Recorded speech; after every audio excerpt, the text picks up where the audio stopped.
Yes, very good morning, friends. We are on problem number 6 of cash book. Okay, cash book of Mehta Brothers. We have completed till 18th of October 2020.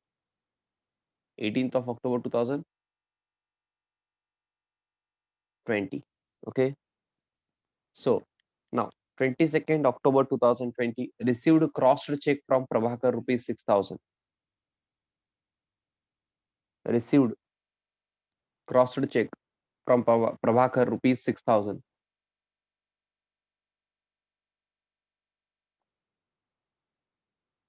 Okay, Kunal.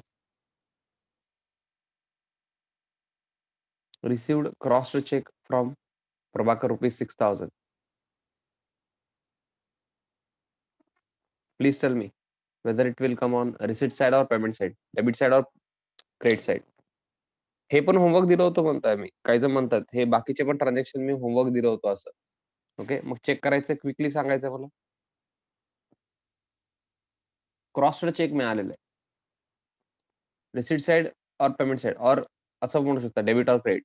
Okay, तुम्हाला जे comfortable वाटतंय ते तुम्ही सांगा.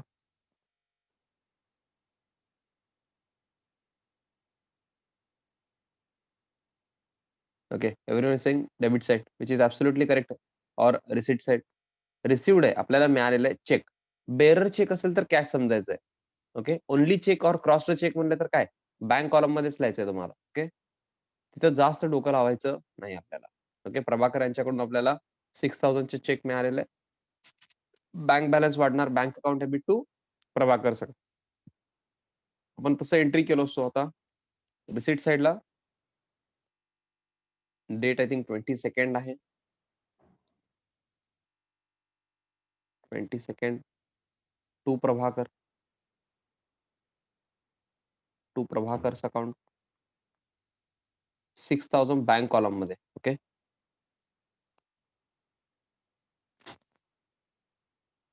To Prabhakar's account 6,000.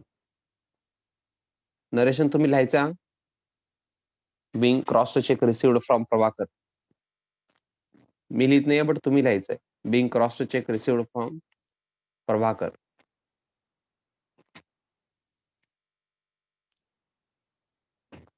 Cashbook फार simple आहे बघा. Receipt असेल तर म्हणजे पैसे मिळाले असतील तर रिसिट साइडला, पेमेंट केलेलं असेल तर पेमेंट साइडला, म्हणजे कॅश गेलेला असेल तर किंवा बँक बॅलन्स कमी झालेला असेल तर. ओके, फक्त कॉन्ट्रा एंट्रीज मध्ये थोडस तुम्हाला लक्ष द्यावं लागतं आणि बेरर चेकच्या केस.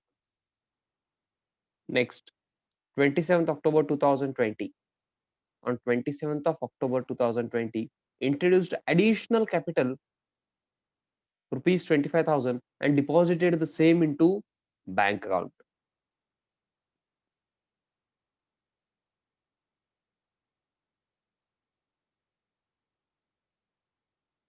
ऍडिशनल कॅपिटल कसं आणलेलं आहे त्यांनी? 25,000 बँकेमध्ये जमा केलेलं आहे.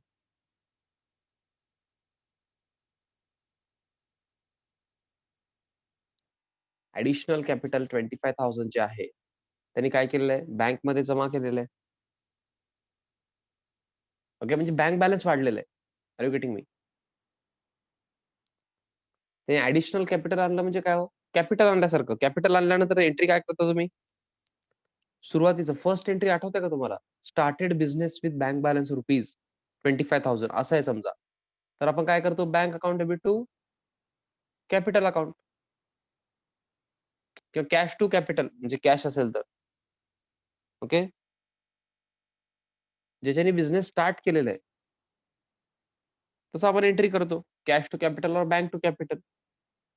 मग मला सांगा, आता तसं ऍडिशनल कॅपिटल आणलंय म्हणजे बिझनेस वाढवायचा असेल किंवा काहीतरी पैसे लागणार असतील बिझनेसमध्ये, त्यामुळे काय केलेलं आहे,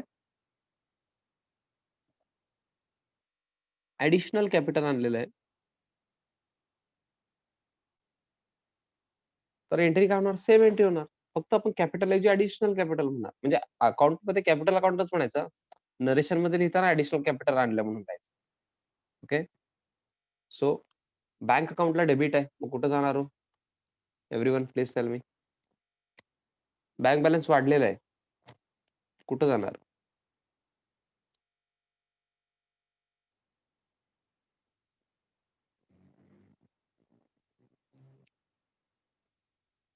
बँक बॅलन्स वाढला म्हणजे बँकच्या म्हणजे कॅशबुकच्या डेबिट साइडला और रिसिट साइडला.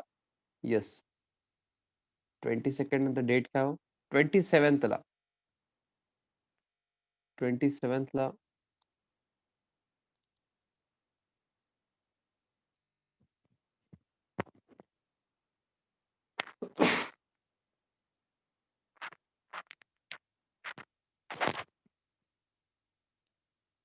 To capital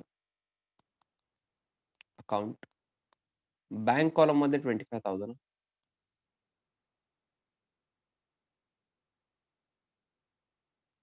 being additional capital brought or being additional capital brought into the business.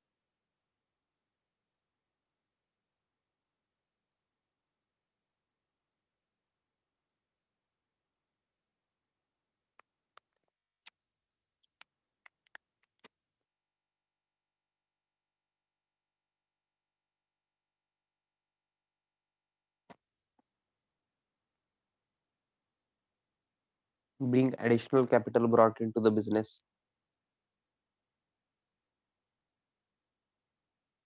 This is on 27th of October 2020. Bank column मध्ये 25,000. Next. 28th October 2020. Paid electricity bill 3,000, telephone bill 4,100. Yes. आधी मला side सांगा. Receipt और payment और debit और credit. Side सांगा मग column विचारतो.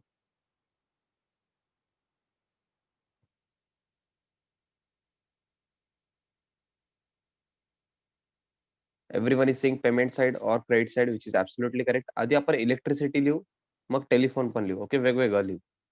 28th by electricity bill and by telephone bill. आता मला कॉलम सांगा कॅश कॉलम और bank column. 3,000 and 4,100.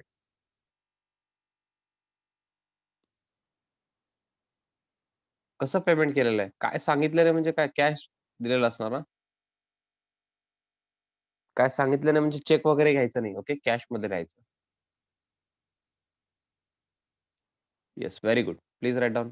Bing electricity bill paid, being telephone bill paid. Narration पण लिहायचंय. मी नरेशन लिहित नाहीये.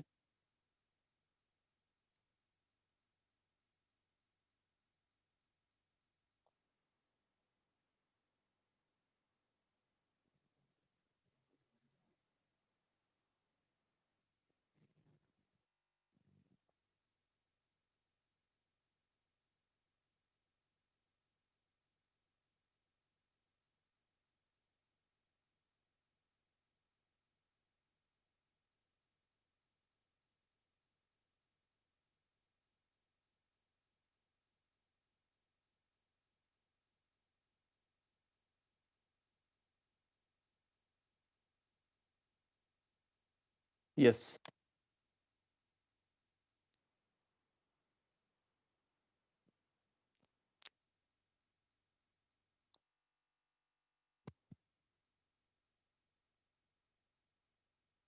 Next. On 30th of October 2020, received crossed check for dividend 6,250. आता डिव्हिडंड तुम्हाला काय माहित नाहीये असं मी समजतो की काही जणांना माहित असेल तर काय प्रॉब्लेम नाहीये. चांगलंच आहे. समजा मला डिव्हिडंड माहित नाहीये आणि मला सर शिकवलेले पण नाहीयेत. मग एक्झाम मध्ये मी काय करणार? Received cross cheque for dividend rupees 6,250. कुठल्या साइडला लिहिणार आधी ते सांग. सरांनी काय शिकवलेलं नाहीये तुम्हाला. डिव्हिडंड काय असतंय? मग तुम्ही कुठल्या साइडला लिहिणार? कुणाला परत एकदा विचार करा. Received cross cheque for dividend rupees 6,250. Received cross cheque received. Okay receipt साइडला द्यायला पाहिजे मिळालेला चेक. ओके क्रॉस चेक असल्यामुळे बँक कॉलम मध्ये लिहायचं. हे पण तुम्हाला कळालं असेल. मग टू लिहून काय लिहिणार तुम्ही? इथं तुम्हाला सर शिकवले नाहीत. डिव्हिडंड म्हणजे काय असतंय. बट तुमचं थोडंसं नॉलेज, कॉमन सेन्स असं यूज करून तुम्ही सांगा.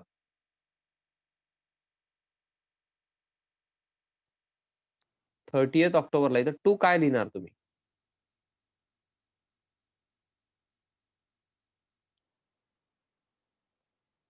टू इथं काय लिहिणार? सर काय शिकवलेलं नाहीये. टू डिव्हिडंड रिसिव्हड एक्झाम म्हणतायत, डिव्हिडंड म्हणतायत.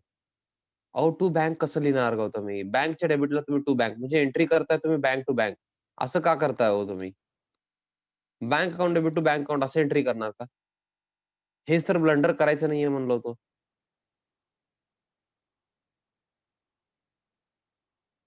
तुम्हाला ऑप्शनच नाहीये. टू डिव्हिडंडच लिहावं लागतंय. काय माहीत नसेल तरी. बँकच्या डेबिटला तुम्ही टू बँक लिहिलात. पेपर चेक करणाऱ्याला कळतंय की तुम्हाला काहीच येत नाही म्हणून. ओके. प्लीज गडबड करू नका. हां, फ्लोमध्ये मिस्टेक होतंय. बट हे मिस्टेक तुम्ही इथं क्लासमध्ये केला तर ठीक आहे. एक्झाममध्ये केला तर ब्लंडर आहे. Okay. And you should know that very clearly. आपल्याला क्रॉस्ड चेक मिळालेलं आहे डिव्हिडंडसाठी 6250. मग डेबिट साइडला, रिसीट साइडला जायचं. To dividend 6250. हां, ह्याच्यामध्ये आता डिव्हिडंड काय आहे हे मी सांगतो तुम्हाला. मी सांगत नाही असं नाहीये. बट समजा तुम्हाला माहीत नाहीये कसं टॅकल करायचं, हे पण माहीत असायला पाहिजे ना. सगळं सेम येणार आहे असं कधीपर्यंत होतंय 11th-12th पर्यंत होतंय. पुढे तुम्ही सीए फाउंडेशन वगैरे एक्झाम दिलात, सीए एक्झाम. प्रोफेशनल एक्झाम आहे. एक्झॅक्टली सगळं सेम येत नसतंय. मग थोडंसं कॉमन सेन्स आपल्याला थोडं डोकं यूज करायचंय. ह्याच्यामध्ये तर काहीच माहीत नाहीये आपल्याला. डिव्हिडंड म्हणजे काय माहीत नाहीये. तरी पण तुम्ही करू शकता ना हे. आता इलेक्ट्रिसिटी बिल पेड. आता समजा इलेक्ट्रिसिटी बिल पण तुम्हाला माहीत नाहीये. बाय इलेक्ट्रिसिटी बिल लिहावंच लागतंय तुम्हाला. कारण ऑप्शन काय आहे तुम्हाला? दुसरं काय लिहिणार तुम्ही? तसं इथं काय ऑप्शनच नाहीये तुम्हाला. टू डिव्हिडंडच लिहावं लागणार आहे. टू क्रॉस चेक वगैरे असं काय नसतंय. आणि आधी बघा इथं तसंच केलेलं आहे. रिसिव्ह्ड क्रॉस चेक फ्रॉम प्रभाकर होतं. प्रभाकर यांचं नाव लिहिलेलं आहे. चेक करा. फॉर डिव्हिडंड आता डिव्हिडंडसाठी आपल्याला मिळालेलं आहे चेक. To dividend. ओके. थोडंसं कॉमन सेन्स जर तुम्ही यूज केला तर अकाउंट्स फार ईझी आहे. आता डिव्हिडंड म्हणजे काय हे सांगा? नाही कुणाला असं काय नाहीये बरं का. हं. स्टोरी मी कधी तर थोडंसं सांगतो. असं काही प्रॉब्लेम नाही. सक्सेस स्टोरी असं नाव देणार नाही मग मी त्याला. ओके. हां, माझं करियर मी सांगू शकतो काही वेळ थोडा वेळ देऊन, बट तुम्हाला बोर होऊन जाईल ते. ओके.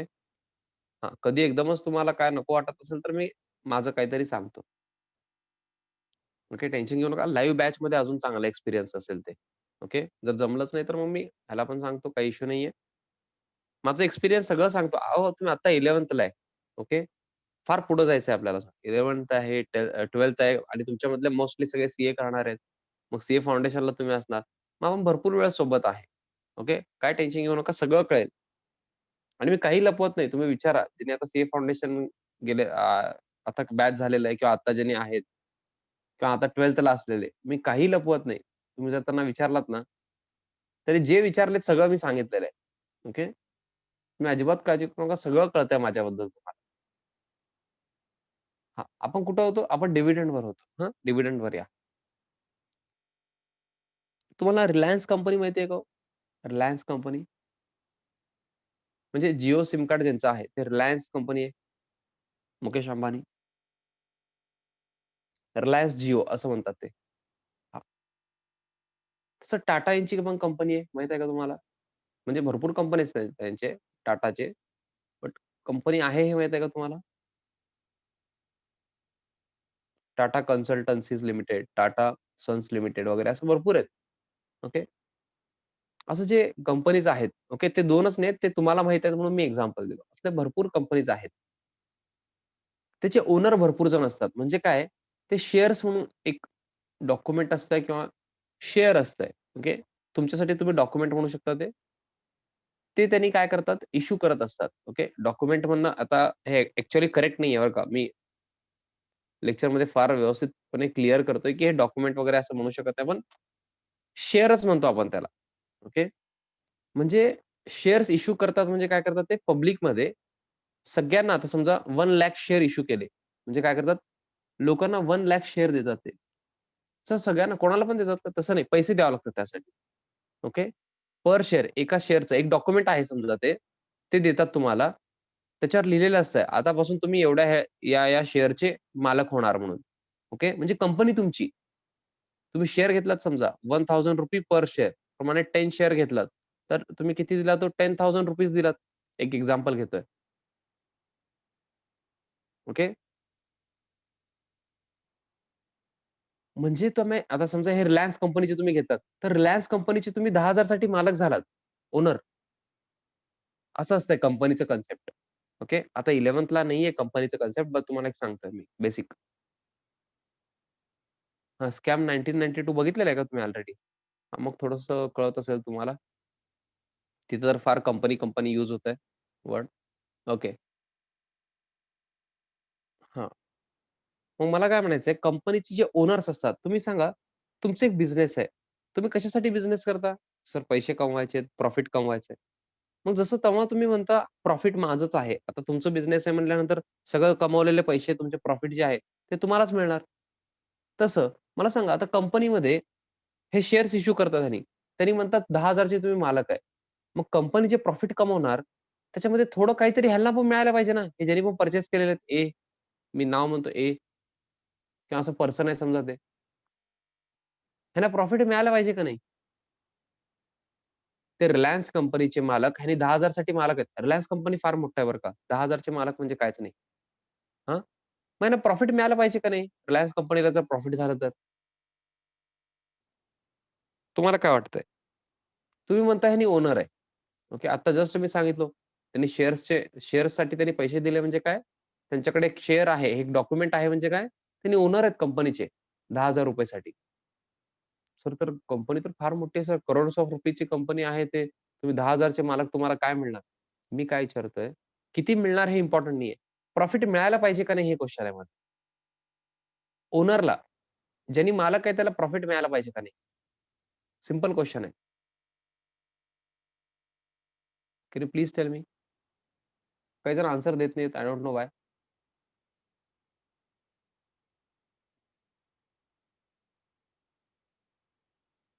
मिळायला पाहिजे. येस, त्यांना शेअर होल्डर म्हणतात बरं का. करेक्ट आहे काही जणांना वर्डिंग माहीत असेल तर फार चांगलं आहे.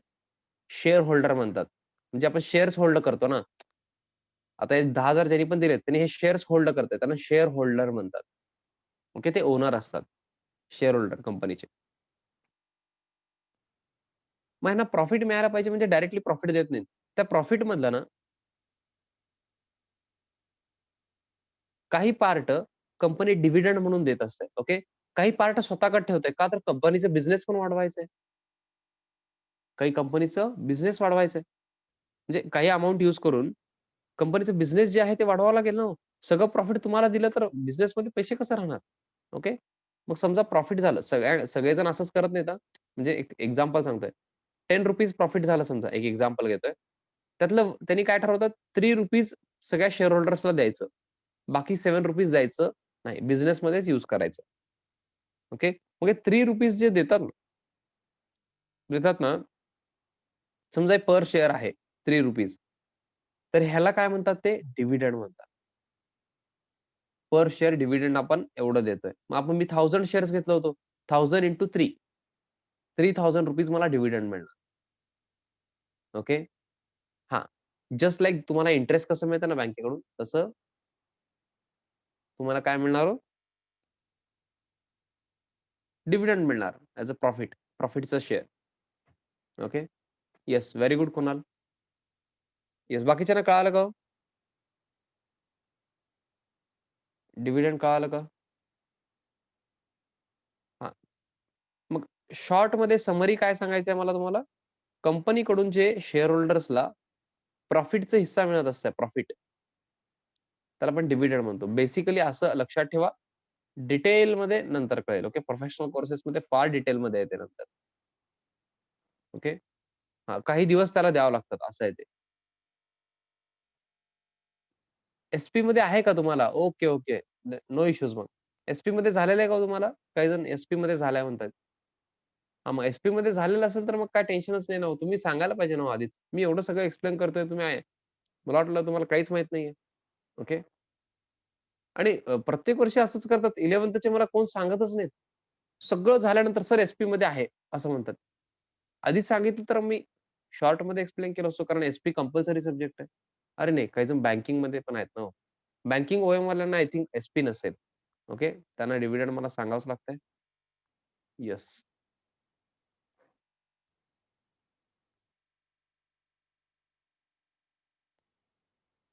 येस. आय होप तुम्हाला कळालेलं आहे. ओके. To dividend. डिटेलमध्ये मी एक्सप्लेन केलेलं आहे. आता हे लास्ट ट्रान्झॅक्शन होतं आय थिंक येस. मला बॅलन्सिंग कळेल का हो? बॅलन्सिंग कॅशला तर डेबिट बॅलन्स असतंय. क्लोजिंग मी कुठं लिहिणार? क्रेडिटला. क्लोजिंग मी क्रेडिटला लिहितो. 31 October. By balance carried down closing. Cash column सांगायचंय. जोपर्यंत सगळे आन्सर सांगत नाही तोपर्यंत मी लिहिणार नाहीये. कॅश कॉलम मला आधी पाहिजे. Very good Gautami, Aishwarya होमपार्के.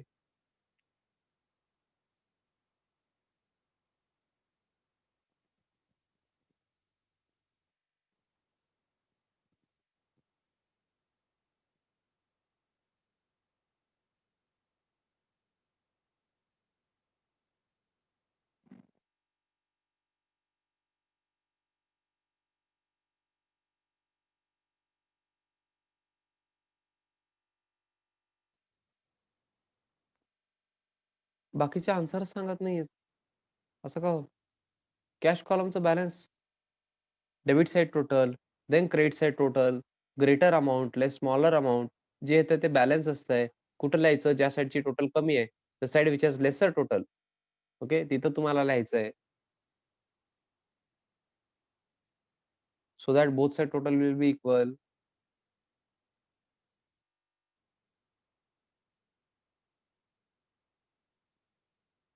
Cash कॉलमचा आन्सर मॅच झालाय गौतमी आणि ऐश्वर्या तुमचं. बट बँक कॉलम तुमचं मॅच झालेलं नाहीये. ओके. कोणाचं चुकलंय किंवा दोघींचं चुकलंय का मला माहीत नाहीये. Please check. कॅश कॉलम तरी सांगा हो आधी. बोथ साइड टोटल सांगू नका प्लीज हां. कॅश कॉलम बॅलन्स पाहिजे मला.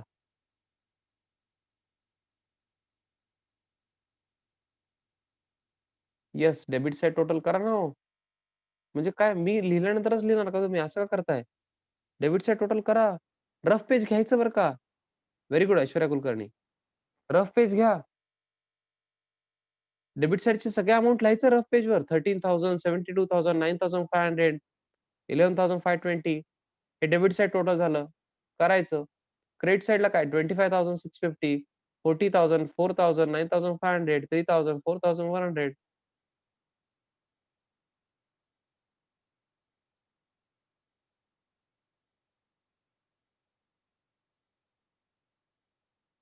तरी काही जण करत नाहीयेत. I don't know why. 19,770 okay. 19,770 असं भरपूर जण सांगितलेलं आहे. म्हणजे ज्यांनी आन्सर सांगितले त्यांच्यामध्ये मॅक्सिमम हेच आहे आन्सर. ओके. 19,770 बॅलन्स. आता मला आधी बँकचं बॅलन्स अमाउंट सांगा. बँक बॅलन्स किती आहे ते सांगा. कुठं लिहायचं नंतर बघू. बिकॉज बँकला डेबिट बॅलन्स पण असू शकते, क्रेडिट बॅलन्स पण असू शकते.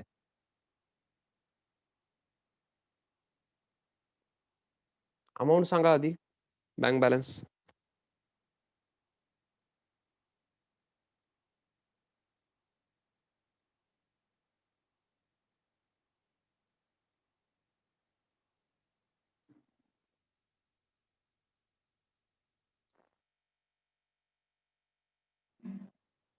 मला 2, 3, 4 अमाउंट भेटलेले आहेत.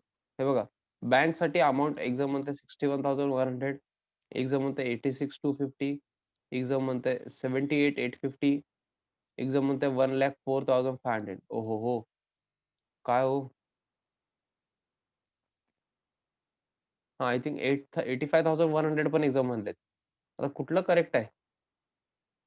डेबिट साइड टोटल करायचं, then credit side total. Credit साइडला तर 25,650 एकच आहे का हो बँक कॉलम? मग किती ईझी आहे हो. क्रेडिट साइडला एकच आहे ना हो. 25,650 होतं का? येस, 25,650 एकच आहे क्रेडिट साइडला.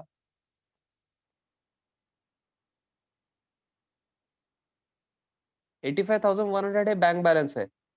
मग आधी काय सांगत होतात गौतमी तुम्ही? 86,250 हे काय?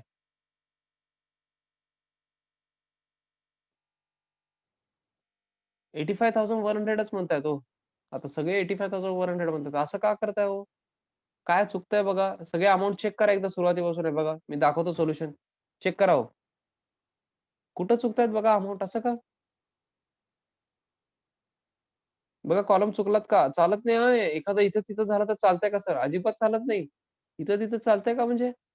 असं चालत नसतंय. ओके, मग मी चालत असेल तर तसंच शिकवलं असतं ना इथं तिथंच. चेक करा. सगळ्या अमाउंट दाखवलेल्या आहेत मी.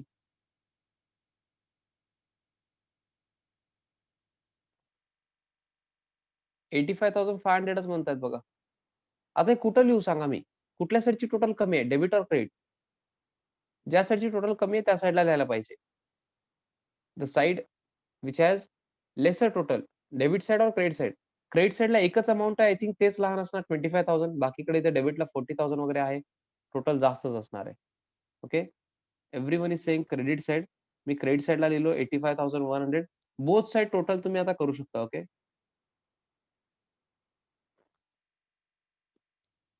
Both side total. Yes, cash column both side total. Anyone? Cash column both side total. Debit जास्त आहे म्हणजे डेबिटचं टोटलच असणार आहे इथं. कॉमन सेन्स थोडं यूज करा. तुम्ही आधी रफमध्ये जे केलात ना, डेबिट साइडचं टोटल जे आलं होतं, तेच बोथ साइड टोटल असतंय. कारण जिथं टोटल कमी आहे तिथं तुम्ही लिहिलात क्रेडिटला. ओके. मग सेम होणार टोटल. आणि बँक कॉलम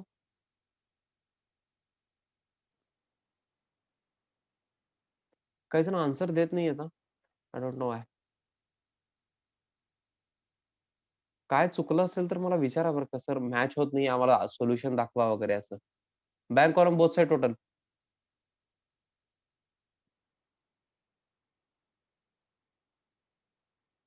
आता इथं पण डेबिट साइडची टोटल जे आधी आलेलं असेल तुम्ही कॅल्क्युलेशन करताना, तेच असणार बोथ साइड टोटल. इथं पण काहीतरी वेगळं सांगतायत. बघा हो, चेक करा.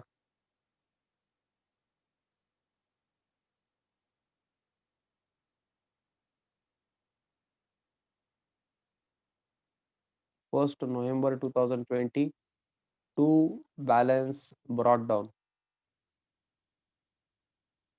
इथं बॅलन्स ब्रॉट डाउन करायचा, टोटल लिहू नका इथं. येस. मी बॅलन्स कुठले आहेत ते विचारणार आहे आता. हां, प्लीज लिहून घ्यायचं. हां, ज्यांना अमाउंट मॅच झालेलं नाहीये ज्यांचं, त्यांनी लिहून घ्या आणि नंतर अमाउंट चेक करा. ओके. मी सोल्युशन पूर्ण परत एकदा दाखवतो. आधी लिहून घ्या.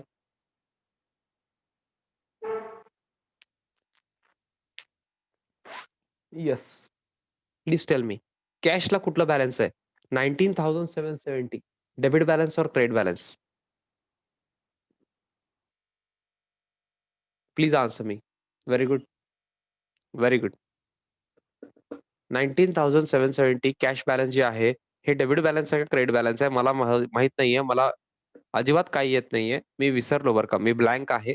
मला थोडं हेल्प करा. Okay, very good. Debit balance. Everyone is saying debit balance which is absolutely correct. Carry down हे क्लोजिंग असते. क्लोजिंग आपण अपोझिट साइडला लिहितो. नाऊ आणि कॅश विचारलं की डायरेक्टली डेबिट म्हणायचं. कॅशला डेबिट बॅलन्सच असतं. लक्षात ठेवा ते. ओके. नेक्स्ट. बँकला कुठलं बॅलन्स आहे सांगा? बँक 85,100. 85,100 हे कुठला बॅलन्स आहे? 85,100 डेबिट बॅलन्स आहे credit?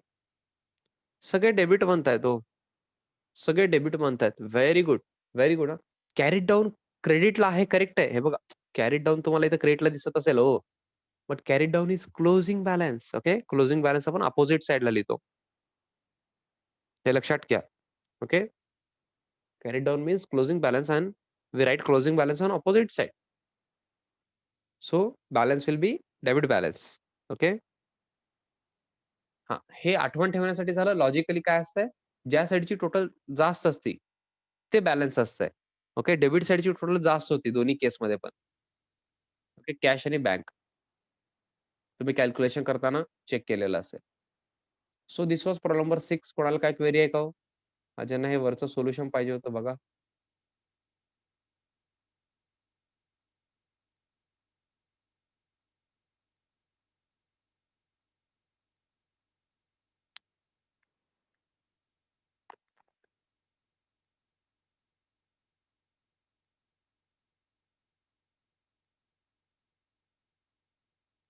Yes. Now problem number 5 homework होतं. मला डायरेक्टली तुम्ही फायनल आन्सर सांगा कॅश बॅलन्स आणि बँक बॅलन्स. आधी कॅश बॅलन्स सांगा. हे ओपनिंग आहे. क्लोजिंग तुम्ही सांगा. कॅश बॅलन्स सांगा आधी. Roll number 5 homework question.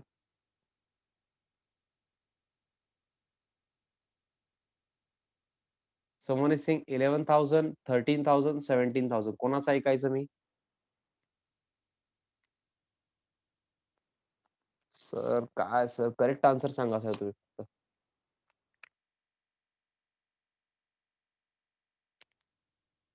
सुंदर अँड कंपनीचा प्रॉब्लेम आहे 13,000 इज करेक्ट आन्सर. ओके. कुठं चुकलात नंतर बघू. बँक बॅलन्स सांगा. क्लोजिंग बँक बॅलन्स सांगा. क्लोजिंग बँक बॅलन्स जे तुमचा आन्सर आलाय ते सांगा. कॅश बॅलन्स एकांचाच आन्सर करेक्ट आलेला आहे. बँक बॅलन्स एकच आन्सर आलाय मला.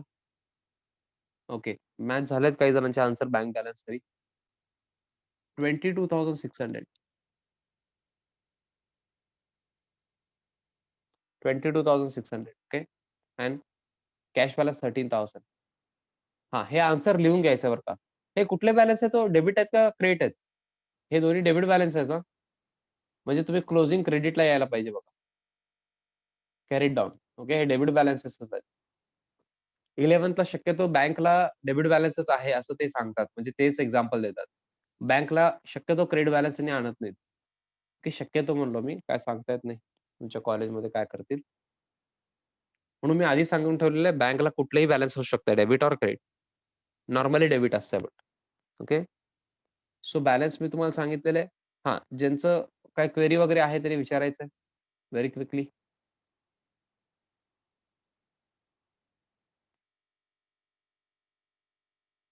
हां, ज्यांना हे कळालेलं नाहीये deposited on the same day, received a cheque direct bank कॉलममध्ये घ्यायचं होतं. ओके. बँक कॉलममध्ये घ्यायचं.